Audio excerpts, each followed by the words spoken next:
Pemirsa, tidak sedikit pula masyarakat yang menyatakan khawatir tentunya dengan habitat satwa langka di Kalimantan Timur, dan jika di sana akan dibangun berbagai infrastruktur sebagai penunjang ibu kota baru, lantas bagaimana rencana pemerintah untuk meminimalisir dampak pemindahan ibu kota terhadap keberlangsungan hidup satwa di sana? Sudah bersama kami di studio pelaksana tugas Inspektur Jenderal Kementerian Lingkungan Hidup dan Kehutanan, Ibu Lasmi Wijayanti. Selamat pagi, Ibu. Selamat pagi. Iya, Bu, ini jadi pertanyaan kita bersama ini dari juga masyarakat. Kalau misalkan dipindahkan Kalimantan Timur kan juga terkenal dengan banyaknya habitat satwa yang dilindungi kita. Itu bagaimana langkah dari pihak kementerian, Bu? Perlu kami garis bawahi. Inisiatif ini itu adalah levelnya strategis nasional. Jadi pemerintah pasti akan berhati-hati. Betul. Dan walaupun kami bekerja cepat, tidak berarti kemudian kami tidak bekerja dengan utuh dari segala sisi dipertimbangkan. Nah, kalau kita bicara ibu kota, tentu tidak hanya bicara soal fisik. Tapi juga bagaimana kota itu nanti diimplementasikan, bagaimana masyarakat tinggal di sana, ada behavior yang dibutuhkan dan sebagainya. Kalau kita lihat bahwa daerah yang disebutkan itu memang betul adalah daerah-daerah kantong habitat dan punya keanekaragaman hayat yang sangat tinggi. Dan kita punya sistem regulasi yang sangat melindungi keanekaragaman hayati maupun pengelola lingkungan hidup. Dan tidak mungkin pemerintah tidak memperhatikan itu. Jadi semua kekhawatiran itu nanti akan kita masukkan sebagai input. Bagaimana kita kemudian melakukan langkah-langkah. Tahapannya sendiri pun kami juga pasti ada prosedur yang di dalam undang-undang disebut dengan safeguarding.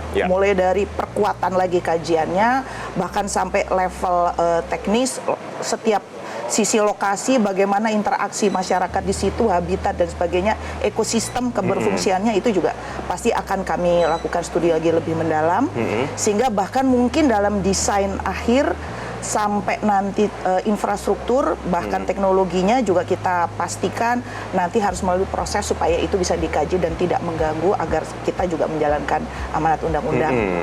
Itu antara lain. Oke, kalau untuk jangka pendeknya, Bu, apakah kemudian dari pihak kementerian juga akan langsung survei ke sana juga untuk melihat pemetaan dari lokasi habitat tersebut atau seperti apa? Yang jelas kami satu tim pemerintah.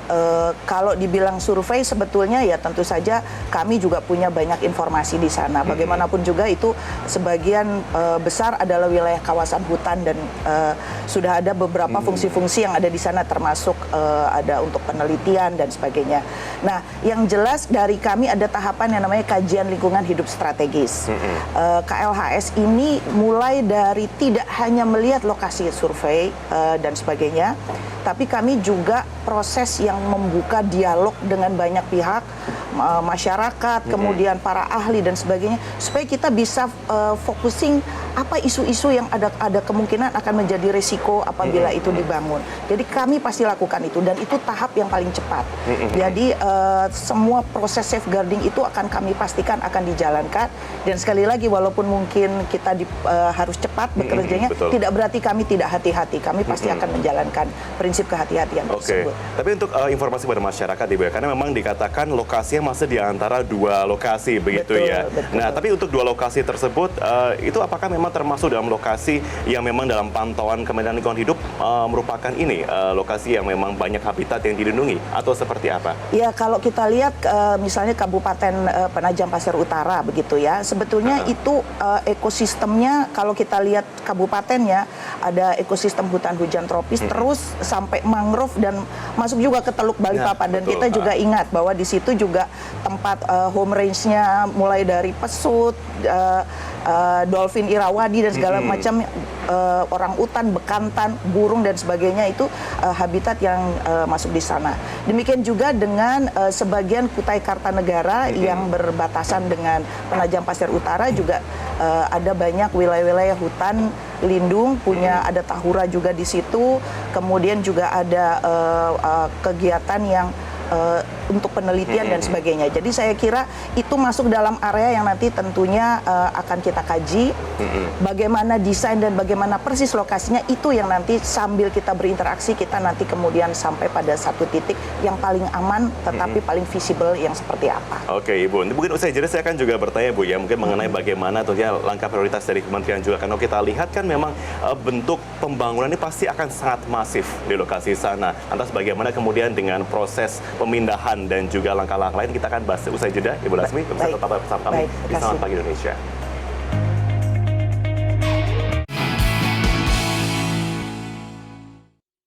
Didukung oleh Neo Coffee Caramel Macchiato. karena gue bosen yang biasa. I love new coffee. Dan kita lanjutkan kembali perbincangannya Bu Laksmi. Oke, sebelum tadi jeda pertanyaan saya adalah bagaimana kemudian proses untuk pemindahannya. Karena pasti tentunya memerlukan dalam waktu beberapa tahun ke depan pasti akan ada pembangunan masif di sana. Begini, penting untuk dipahami, kami bekerja kan tidak langsung ujuk-ujuk brek ada bangunannya dan orang dipindahkan. Proses ada itu tahap-tahap transisi. Dan seperti yang tadi kami sudah sampaikan, kita bicara ibu kota bukan hanya bicara desain fisik. Tapi kita mengharapkan ada terbentuk sebuah komunitas yang tinggal di sana, yang punya behavior yang kita harapkan sudah standarnya, sudah standar green lah, seperti yang tadi disampaikan. Nah, begini, ketika nanti kita bicara soal desain fisik, kami tadi sudah sampaikan ada proses kajian yang akan secara cepat tapi komplit gitu ya, untuk melihat semua risiko dan dampak, apalagi kalau di situ sudah disebutkan dan direkognize banyak orang bahwa itu adalah banyak habitat keanekaragaman hayati juga tinggi, itu semua punya nilai ekonomi. Betul. Dan punya nilai yang tidak murah gitu. Bahkan dia bisa menjadi nilai tambah dari ibu kota apabila antara lain juga masuk ke sana. Nah, pada tahap itu yang kita yakinkan adalah apa dampak risikonya dan bagaimana bisa mempengaruhi desain. Jadi kalau ada kata-kata desain masif, tentu bayangannya tidak tiba-tiba ada gedung tinggi-tinggi dan langsung sebagainya jadi metropolitan terbentuk di sana, betul. ya. Kemarin juga sudah disampaikan berkali-kali konsepnya itu adalah green, smart, beautiful. Maka tentunya bagaimana kita mewujudkan itu menjadi sebuah bentuk desain. Tapi ketika nanti pada tahap mulai pemindahan ASN dulu, pusat pemerintahan akan ada di sana, maka akan ada penduduk yang tinggal di sana. Kami itu sangat menekankan pada implementasi dan tata kelola. Desain, kemudian rencana tata ruang mungkin bisa dibilang 20%-nya. Berikutnya adalah bagaimana manajemen manusianya.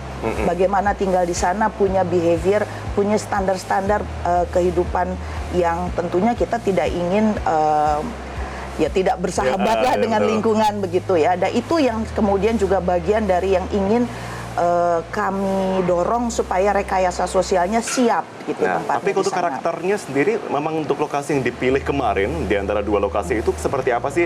Apakah memang betul suku asli di sana ada di sana atau sudah mulai membaur dengan banyaknya transmigran? Asumsinya itu adalah sebagian wilayah. Begini, sebagian wilayah Kabupaten Penajam Pasir Utara tentu berdekatan dengan wilayah-wilayah perkotaan yang sudah ada. Ada Balikpapan di situ. Demikian juga dengan Kutai Kartanegara sudah ada Samarinda di situ. Otomatis ini wilayah yang relatif terbuka. Tentu demografinya lebih beragam. Banyak juga pendatang. Tapi tentu banyak juga penduduk yang sudah turun-temurun tinggal di sana. Nah, dengan situasi seperti itu, kami tentu tidak mungkin tidak mempertimbangkan sekarang pola kehidupan sehari-hari seperti apa. Dan apabila ada pola-pola kehidupan modern yang ada di perkotaan yang kurang bersahabat, itu sebetulnya kesempatan kita untuk bisa nanti di dalam desain, bagian dari rancang desain ibu kota itu adalah rancang komunitas yang tinggal di sana yang sudah sangat memperhatikan pengelolaan lingkungan hidup dan keanekaragaman hayati. Sekali lagi, semua keanekaragaman hayati itu kami berharap tidak dibenturkan. Itu justru jadi bisa nilai tambah begitu. Itu selain fungsi lingkungannya terjaga, jasa-jasa lingkungan terjaga, kemudian dia juga bisa jadi potensi ekowisata, bisa jadi potensi juga untuk pendidikan, bahkan potensi untuk kita sebagai kelompok manusia yang tinggal di sana itu punya behavior perkotaan yang sudah ramah lingkungan. Berarti akan menggandeng juga dari aktivis-aktivis lingkungan itu. Tentu saja. Ini proses yang harus terbuka, harus banyak dialognya begitu. Jadi kami pastikan bahwa seluruh proses ini adalah proses yang terbuka dan cepat atau lambat, ya mungkin tidak akan lambat, harus cepat begitu. Betul. Kami akan melibatkan banyak pihak, termasuk dari semua pihak yang concern, baik dari dunia pendidikan juga. Gitu. Oke, kita harapkan ya semoga memang secara perlahan memang ini tidak cepat begitu ya, memerlukan Betul. waktu proses, tapi yang harapkan semua bisa sama-sama sinkron, sama-sama selaras tentunya di sini. Betul. Ya, baik. Kami ingin Nah, singkat nambahkan saja, begini, ibu kota itu adalah jendela ke dunia. Bagaimana behavior karakter masyarakatnya. Maka kami sangat berkepentingan social engineering-nya itu siap bahwa kita di era menjadi negara maju itu adalah negara yang sangat ramah terhadap lingkungan dan Baik. sangat bersahabat dengan keanekaragaman hayati. Itu yang Baik, kami. kita nantikan tentunya seperti apa Ibu ya. Baik, Terima kasih baik. Bu Laswi untuk waktu Baik, bersama terima kami kasih, sama Indonesia. mari.